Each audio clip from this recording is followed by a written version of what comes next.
एक लड़का कपड़े अस्त व्यस्त पहने बाथरूम से बाहर आया और पहली बार मिलने वाली अपनी सौतेली माँ को मंत्रमुग्ध कर दिया। उसका दुबला पतला नन्हा शरीर 50 साल से अधिक उम्र की लौरा को एक पल के लिए अपनी कल्पनाओं में खोने से रोक नहीं पाया। एक सुखी और संपूर्ण परिवार ने उसे जीवन के जुनून से वंचित कर दिया था। लेकिन उस दिन तक जब उसके पति ने कहा कि वो अपने विद्रोही बेटे को कुछ दिनों के लिए घर लाना चाहता है, तब उसके मन में एक अजीब सी छोटी उत्तेजना जागी। हाल ही में आए सीओ बाहर से बहुत विद्रोही लगता था, लेकिन सावधान लौरा ने देखा कि सीओ उसके द्वारा गोद ली गई 2 लड़कियों के साथ बहुत अच्छे से घुल मिल रहा था, जैसे वे सगे भाई बहन हो।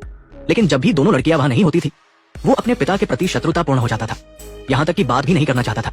इससे पहले से ही कम मिलने वाले पिता पुत्र के रिश्ते और ठंडे हो गए। लौरा को ऐसा लगता था जैसे वो सब कुछ समझ गई हो, और सीओ को इस जगह को अपना घर मानने के लिए वो हमेशा उसके साथ बात करने के लिए कुछ न कुछ ढूंढती थी। सीओ को भी अपनी सौतेली माँ से कोई नफरत नहीं थी।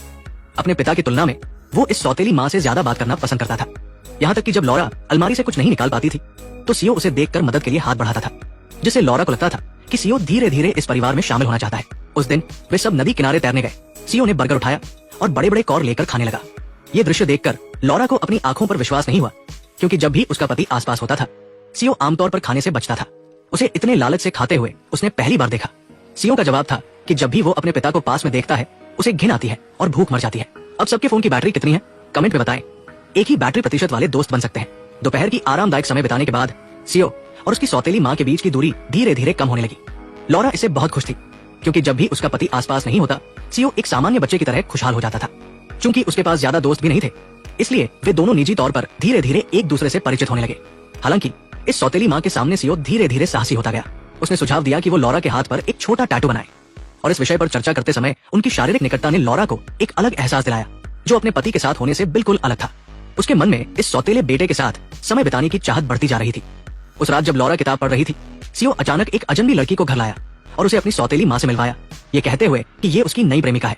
फिर वो लड़की को अपने कमरे में ले गया। उन्हें जाते हुए देखकर लौरा को जलन होने लगी।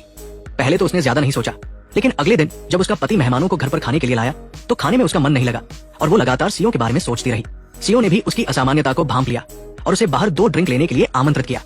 दोनों साइकिल पर सवार होकर घर से निकल पड़े। लौरा इस दुबले पले सौतेले बेटे को गले लगाए हुए थी और उसके दिल में बहुत कुछ चल रहा था।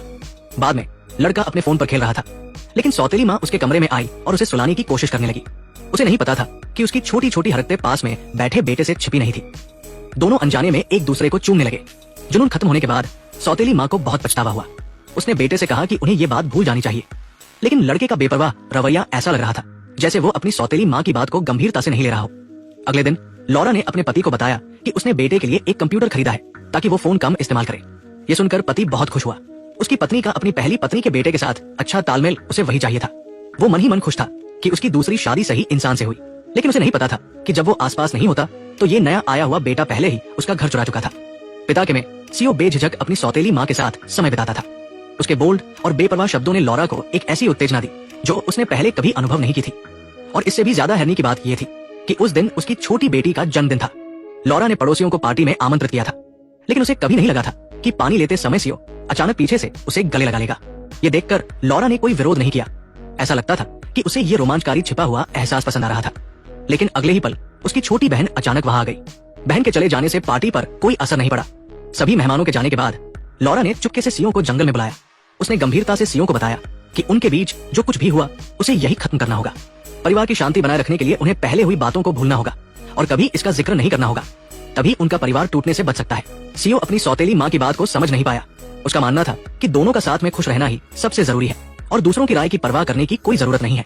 लेकिन चूंकि सौतेली माँ का फैसला पक्का था, तो वो उसे दोष नहीं दे सकता था। हालांकि अगली सुबह पति ने कहा कि वो सीओ को कुछ दिनों के लिए अकेले बाहर ले जाना चाहता है, ताकि उनके अस्वस्थ पिता पुत्र संबंधों में सुधार हो सके। ये सुनकर लौरा बाहर से शांत रही, लेकिन अंदर से घबरा गई, क्योंकि उसे डर था कि सीओ आवेश में आकर उनके बारे में सब कुछ बता देगा। और जैसा डर था वैसा ही हुआ। कुछ दिनों बाद पति घर लौटा और लौरा ने एक नजर में देख लिया कि कुछ गड़बड़ है। पति को शायद उसका रहस्य पता चल गया था।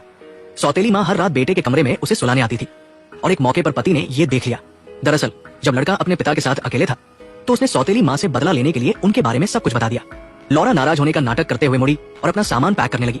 इस बेभरोसे वाले घर को छोड़ने के लिए उसने परिवार के लिए इतना कुछ किया, और अंत में पति ने अपने बेटे की बात पर भरोसा किया, उस पर नहीं। फिर वो यहाँ क्यों रुके? अपनी पत्नी को इतना नाराज देखकर पति को बहुत ग्लानि हुई। उसे लगा कि वो इंसान नहीं है। इतनी समझदार पत्नी पर शक करना गलत था। अब उसे लग रहा था कि घर छोड़कर जाने वाला उसका बेटा होना चाहिए, जो हमेशा झूठ बोलता था। अगली सुबह उन्होंने सीओ को बुलाया पिता ने उससे पूछा कि उसने सौतेली माँ पर इल्जाम क्यों लगाया। अगर वो अब सौतेली माँ से माफी मांग ले तो वो घर में रह सकता है, वरना उसे स्कूल वापस जाना होगा। पिता के ये शब्द सुनकर सीओ हक्का बक्का रह गया। उसे समझ नहीं आया कि सौतेली माँ ने क्या जादू किया कि पिता उसकी हर बात पर विश्वास कर रहा था। जब उसे लगा कि वो कुछ भी कहे पिता उस पर भरोसा नहीं करेगा, तो उसने अपनी दोनों बहनों से अलविदा कहा और स्कूल वापस जाने की तैयारी करने लगा। लेकिन बात यही खत्म नहीं हुई। उसी दोपहर सीओ फिर से सौतेली माँ के पास आया और उसे धमकी दी कि अगर उसने पिता को सच नहीं बताया तो वो उसे नहीं छोड़ेगा। लॉरा ने उसकी बात को गंभीरता से नहीं लिया। एक नाबालिग लड़के की बात पर कौन विश्वास करेगा? उसे नहीं लगा कि सीओ कोई हंगामा खड़ा कर पाएगा। उसने सोचा कि अगर उसके पास कोई हिम्मत है तो वो सब कुछ आजमा ले, वो सब झेल लेगी। लॉरा को लगा कि उसकी ये बातें सीओ को डरा देंगी, लेकिन हैरानी की बात यह थी कि सीओ ने उसे कोर्ट में घसीट लिया। एक वकील के तौर पर उसे पता था कि सीओ कोई ठोस सबूत नहीं दे सकता, इसलिए उसने दृढ़ता से कहा कि सीओ झूठ बोल रहा है। लेकिन उस रात नशे में धुत सीओ अचानक लॉरा के कमरे का दरवाजा जोर जोर से पीटने लगा।